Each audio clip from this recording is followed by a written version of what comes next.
Bonjour à tous et merci de participer à cette deuxième séance de formation sur la production des sujets d'évaluation auto-évalués avec l'application Razon Tutor. Si vous avez manqué la première séance qui présente les différentes formes de questions, nous vous invitons à regarder la vidéo ci-dessus. Merci. Alors, dans cette vidéo, nous allons voir comment configurer les QCM auto-évalués. Pour cela, nous allons travailler sur trois exemples et sur trois matières différentes. Mais avant, présentons d'abord la structure du tableau à produire sur Excel ainsi que quelques mots-clés. Le tableau à produire est constitué de 8 colonnes et un nombre de lignes dépendant du contenu du sujet d'évaluation ou l'exercice à produire. La première colonne numéro contient tous les numéros sur le document. Numéro de la question, numéro de l'exercice, numéro de l'option d'un QCM, un numéro sur une section, etc. Donc tout ce qui est numéro d'une portion de document est renseigné au niveau de la première colonne, la colonne A. La deuxième colonne renseigne sur le type ou la catégorie de l'item à insérer. Et les types ou catégories recensées pour le moment sont exercice, section, question, tableau. Et nous allons travailler uniquement avec les types, comme vous voyez là, section, question, voilà, uniquement. Juste pour expliquer, donner un aperçu, une question, c'est un item qui appelle à une réponse. Par exemple, que suggère cet énoncé par rapport au sentiment du locuteur? Ça appelle en fait à une réponse. Donc c'est une question. On est bien sûr là dans un sujet d'évaluation. Une section, c'est en fait un énoncé qui n'est pas une question. On va dire comme ça. C'est pour ça qu'on va travailler beaucoup plus avec ces deux-là. Un tableau, c'est un tableau. On sait bien, c'est-à-dire qu'un ensemble de lignes de colonnes classées. Et un exercice, c'est en fait une section spéciale. C'est-à-dire que si je mets un type comme exercice, eh bien, ça va mettre en gras son énoncé et c'est généralement pour indiquer aussi, pour marquer que ça c'est vraiment la ligne énonciatrice d'un exercice. La troisième colonne renseigne sur le sous-type de l'item. Ce type n'est valable que pour les questions. C'est-à-dire que lorsqu'on a un item de type, lorsqu'on a une question, eh bien, on va paramétrer les éléments de la question de sorte que la question puisse être auto-évaluée. Donc, je ne remplis cette colonne que si l'élément parent est une question. L'élément parent, c'est quoi? Vous voyez là, par exemple, j'ai la question et toutes les lignes qui suivent là, qui sont vides sur cette colonne, elles sont vides parce que les colonnes sous-type et options sont renseignées. Et donc, ces lignes qui sont en dessous là sont en fait les fils de l'item question. On va donc dire que cette question a un fils, donc une sous-question ou alors un QCM qui lui-même a ces options-ci. Donc voilà, là j'ai parlé en fait de la troisième colonne, c'est-à-dire sous-type, et en même temps aussi de la quatrième colonne qui renseigne donc maintenant sur la nature de l'option. Bien, et là aussi, ça ne concerne que les lignes pour lesquelles le parent a un sous-type renseigné, comme j'ai dit tout à l'heure. Ça, c'est les options de ce QCM. Là, on est vraiment dans le paramétrage. Passons à la cinquième colonne. Elle renseigne sur l'énoncé proprement dit de l'item. c'est cette colonne qui contient tout le contenu du document. Vous pouvez voir là, je peux lire. Là, c'est un énoncé. Et puis, là, j'ai une question. Et puis, là, j'ai la reformulation en QCM. Et puis, donc maintenant, les options du QCM, ainsi de suite. Donc, j'ai tout mon document là. Ensuite, on passe à la sixième colonne. Elle renseigne sur la pondération de l'item. Ensuite, on passe à la septième colonne, la colonne sanction. Cette colonne est valable uniquement pour les QCM. Dans certains QCM, on met une sanction sur les questions. C'est-à-dire, on va dire bonne réponse 1 point, mauvaise réponse moins 0,25 et pas de réponse 0.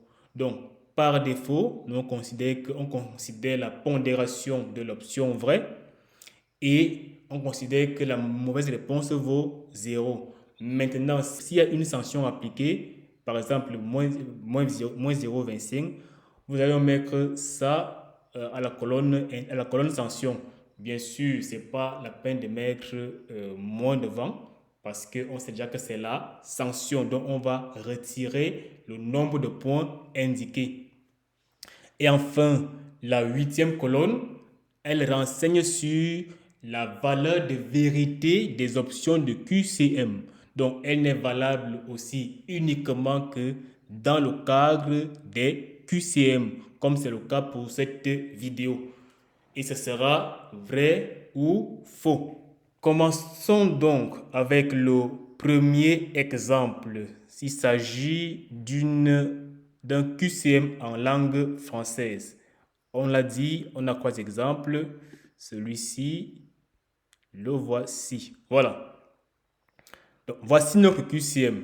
Alors, cette capture-ci est faite à partir de la version web de l'application Razon School. Donc, là, j'ai piqué une question d'une épreuve de terminale C en langue française et son QCM.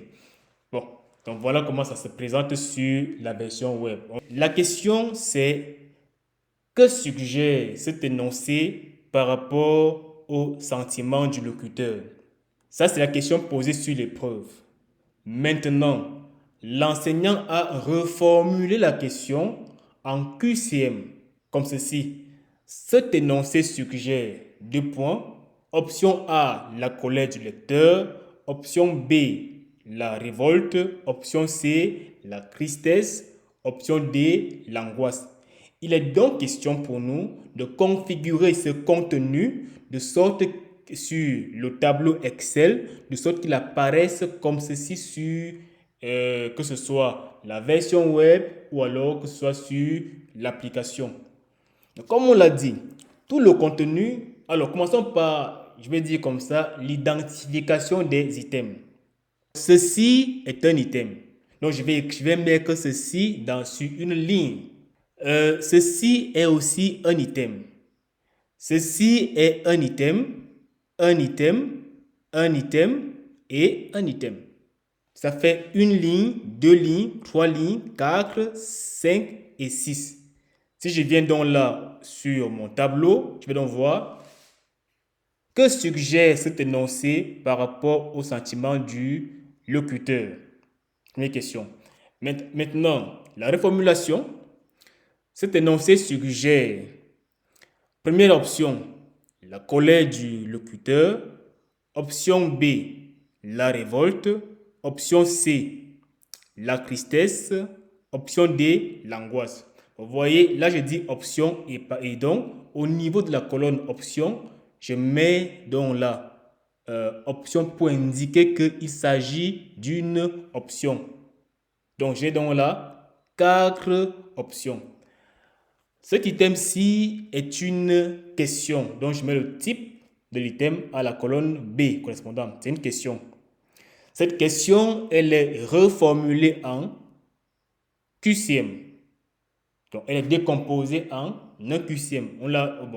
Alors, le principe, c'est de décomposer les questions sur l'épreuve en multiples sous-questions, on va dire comme ça. Et aujourd'hui, nous créons un type de sous-questions QCM.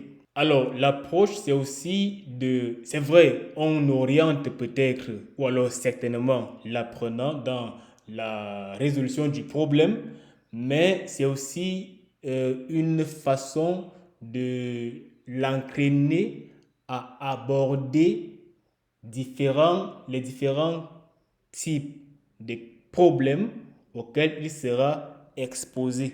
On a décomposé en un QCM dont l'énoncé est cet énoncé suggère. Voilà. Et les options sont, première option, vous voyez là, le numéro de l'option, ici, la colère, option B, la révolte, option C, la tristesse, option D, l'angoisse. Maintenant, passons à la pondération. La question elle-même est sur un point. Je la décompose en une seule sous-question, donc qui va aussi valoir un point. Maintenant, les options que voilà, il n'y a pas de sanction. L'option A est fausse, l'option B est fausse, l'option C est vraie, l'option D est faux. Voilà. Voilà comment j'ai configuré cette question, comme vous voyez là. Ici, j'ai juste mis un énoncé pour introduire. Voilà, il dit qu'il s'agit en fait d'un exemple de QCM en langue française. Il aurait aussi pu s'agir d'un texte tout entier. Maintenant, passons au deuxième exemple en anglais. Ceci est un exemple de QCM en anglais et voici le cas qu'on veut reproduire. List two requirements needed when applying for a passport. Voilà la question. Vous voyez, je mets le libellé de la question dans la colonne énoncée. Ensuite, la question est décomposée en un QCM. Bien. Ce QCM a pour libellé quoi? Alors, le QCM a toujours un libellé. Même s'il faille reprendre le libellé de la question. J'ai là l'énoncé du QCM. Ensuite, j'ai les options.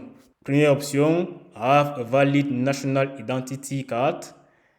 Option B, have visited attest to country in the world. Question option C, have one parent aboard who is Cameroonian. And option D, fill out your personal form and point it. Voilà les options. Et comme on l'a dit, vous voyez bien la structure. J'ai la question sur ligne. J'ai comme sous-type, élément suivant, QCM, parce que je suis en train de la transformer en QCM. Je mets l'énoncé du QCM. Ensuite, je mets les options de la QCM. Et là, bien sûr, le numéro des options. Alors, les numéros des options sont obligatoires. Si vous omettez ces numéros, lors de l'importation, cette erreur vous sera signalée que telle option à telle ligne, l'option n'a pas été définie. Maintenant, je passe aux valeurs de vérité des options. Donc, première option, je dis qu'elle est vraie. Deuxième, fausse. Troisième, fausse. Quatrième, vraie. Et voilà, j'ai fini avec la deuxième question. Maintenant, passons au troisième exemple. Alors là, il s'agit des mathématiques. Il s'agit de reproduire en fait cette question. Vous voyez, là, j'ai un énoncé suivi d'une question qui elle-même maintenant a un QCM. Donc, l'énoncé, on va d'abord mettre notre énoncé introductif qui introduit en fait l'exemple. Donc, c'est une section. Ensuite, pour écrire, bon, ceci est un item en fait. C'est un item. Ceci également est un item. Donc, ça on va dire, c'est une section. Là, c'est une question. On dit démontrer que delta est un diviseur de 5. Ça appelle à une réponse. Donc, c'est une question. Au point de vue de l'évaluation.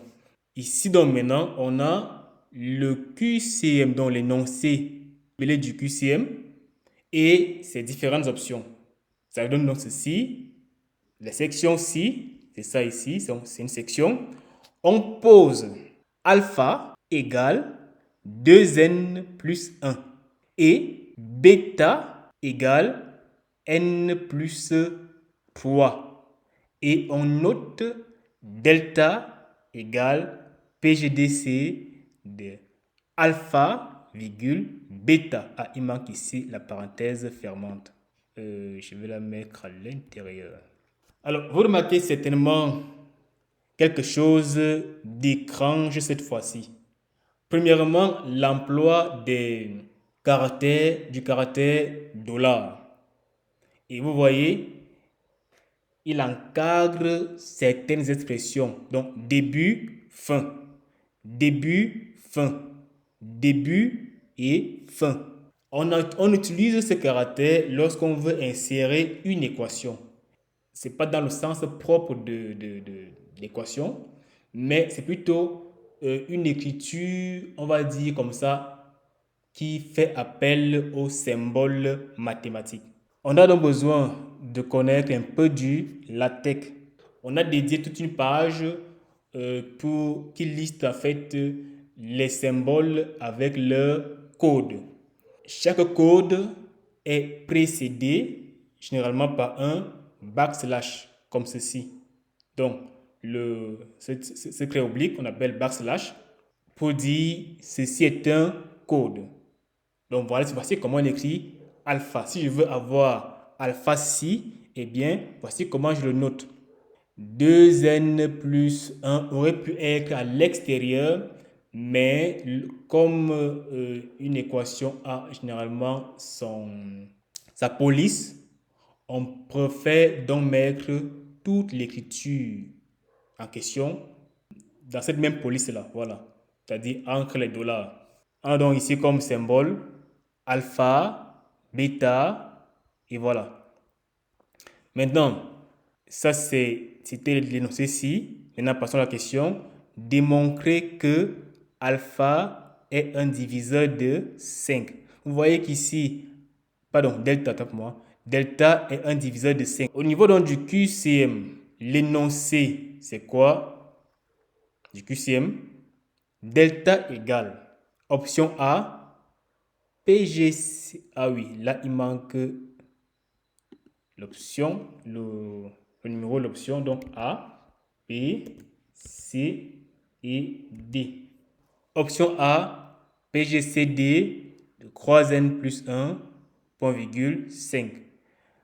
Alors, pour ceci, on n'est pas obligé de les mettre entre les dollars. Mais c'est un choix pour une bonne présentation.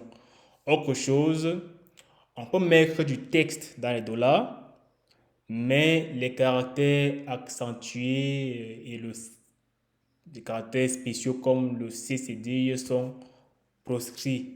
Donc voilà, j'ai configuré mes croix QCM. Alors pour la suite, je suis passé sur une application beaucoup plus proche de Excel. Donc là, je suis à Google Sheet. Je vais juste revoir le document, m'assurer que toutes les options ont des numéros, oui, que toutes les questions ont la pondération, ok, que toutes les sous-questions sont aussi pondérées, c'est ok, ok, voilà. Une fois que c'est fait, j'exporte mon document et je le place dans un répertoire au niveau de mon téléphone pour pouvoir y accéder facilement. Là, j'ai dans mon téléphone, j'entre dans mon espace enseignant. Voilà. Alors, tout à l'heure, je vous ai promis de vous montrer une interface qui vous montre en fait les différents codes utilisés lorsqu'on veut écrire en fait une équation. Ces codes sont ici dans l'onglet Mes documents. Et puis, j'affiche le menu là. Je vais à Aide équation. Donc, dans Aide équation, jusqu'ici, il y a deux onglets. Alphabet grec, où j'ai les lettres de l'alphabet grec avec leur code. Vous voyez que là, j'ai d'abord les lettres majuscules, donc alpha majuscule, bêta, gamma, epsilon. Ça, ce sont les majuscules. Maintenant, si je passe aux lettres minuscules, j'ai alpha minuscule, bêta, gamma, delta, epsilon, zeta, eta, theta, et ainsi de suite. Donc, tous les codes sont là. Explorons les symboles logiques et ensemble. Si je veux écrire grand N, c'est tout simplement backslash grand N. Grand R, c'est backslash grand R. Z pareil, complexe, ensemble vide, nabla, partial, le nom, quel que soit, complément, ensemble vide, il existe. Voilà. Cette page-ci, on va l'enrichir au fur et à mesure. Voilà. OK. Si c'est compris, revenons donc maintenant à l'importation de notre document. Donc, on va créer d'abord un document de type devoir. Donc, créer un devoir. Je vais sélectionner une classe, disons troisième. Et puis, appliquer une matière. OK. Je mets une physique, chimie, technologie. Appliquer. Nom du document, je vais l'appeler document test. Document test. Description, j'en ai pas besoin. Eh bien, j'enregistre. Voilà, j'ai créé un document de physique, chimie, technologie. Alors, les documents sont regroupés en fait par matière. Donc, mes documents de physique, chimie, technologie sont regroupés dans une sorte de répertoire en fait. Donc, ce répertoire contient un document. Je vais donc cliquer dessus pour l'ouvrir. Et je vois donc mon document. En faisant une tape sur le document, j'ai un menu où je peux ouvrir, renommer, dupliquer, importer depuis un fichier Excel, importer les QCM, synchroniser en ligne, vous voyez l'icône, et soumettre aux élèves, voilà, supprimer. Donc, ce qui nous intéresse ici, c'est importer depuis un fichier Excel. Donc, je veux importer le contenu depuis un fichier Excel. Donc, je vais donc choisir cette option-là. Et je vais chercher mon fichier où il se trouve. Le voici en fait. Je clique dessus, je sélectionne. L'extraction du fichier est terminée. Ça veut dire que mon fichier a été bien configuré et on me demande d'enregistrer. J'enregistre et voilà mon document. Alors, remarquez ici, qu'est-ce que j'ai là? Ce que j'ai ici, c'est en fait les items, c'est-à-dire les éléments qui sont dont le type item est renseigné dans la colonne B uniquement. Donc, ceci est un exemple de QCM, c'est ça là. Ensuite, j'ai une question. Oui. C'est-à-dire que j'ai mon document en mode sujet d'évaluation. Ensuite, j'ai ceci. Ceci est un exemple de QCM. Ensuite, j'ai cette question-ci également. Ensuite, cette autre ligne-ci, celle-ci, on pose alpha égale 2n plus 1 et bêta égale n plus 3 et on note delta égale pgcd de alpha bêta. Ensuite, la question est là. Ça, c'est en fait l'aperçu sujet. Si je vais au menu là, je peux donc voir les autres aperçus. Les documents au format RASON ont trois aperçus. Je crois que je l'ai dit dans une précédente vidéo. On a l'aperçu sujet où on a uniquement le sujet tel qu'il est présenté aux élèves. On a l'aperçu corrigé qui est en fait l'aperçu sujet où on va ajouter à chaque question la réponse. Voilà. Et on a maintenant l'aperçu évaluation. Donc, ce qui nous intéresse ici, c'est l'aperçu évaluation. Là, ça, c'est l'aperçu sujet. Et maintenant, je vais passer en aperçu évaluation. Quand je passe en aperçu évaluation, ça m'affiche donc maintenant les parties cachées ici, en fait, qui sont liées à l'évaluation, quoi. Voilà. Donc là, l'élève va, ça me donne en fait un aperçu de ce que l'élève aura. Il va donc pouvoir, quand il voudra répondre à la question, il va donc taper sur répondre et on va donc lui dérouler le QCM préparé là. On voit bien que le premier QCM, c'est à prononcer. Cet énoncé suggère et à pondération 1. Première option, la colère du locuteur, c'est bien là. Option 2, la révolte. Option 3, la tristesse. Option 4, l'angoisse. Et on voit bien que les numéros sont bel et bien également ce qu'on a mis ici. Passons au QCM, au deuxième QCM. Le voici. Qu'est-ce qu'il nous dit? Voilà. Il est aussi. Choose two requirements need when applying for a passport. On voit également. Et l'élève lui peut masquer. Donc, afficher masqué. Et le troisième. Ainsi, nous venons de réaliser la configuration des QCM pour l'application Razon Tutor à partir d'un fichier Excel. N'hésitez pas à nous poser vos questions en commentaire et même aussi vos remarques. Ça nous permettra d'améliorer les prochaines vidéos de formation. C'était tout pour cette séance. Dans la prochaine vidéo, nous allons voir comment formuler un autre type de question. C'était tout pour cette vidéo et merci de l'avoir écouté jusqu'au bout et à bientôt pour une prochaine séance de travail.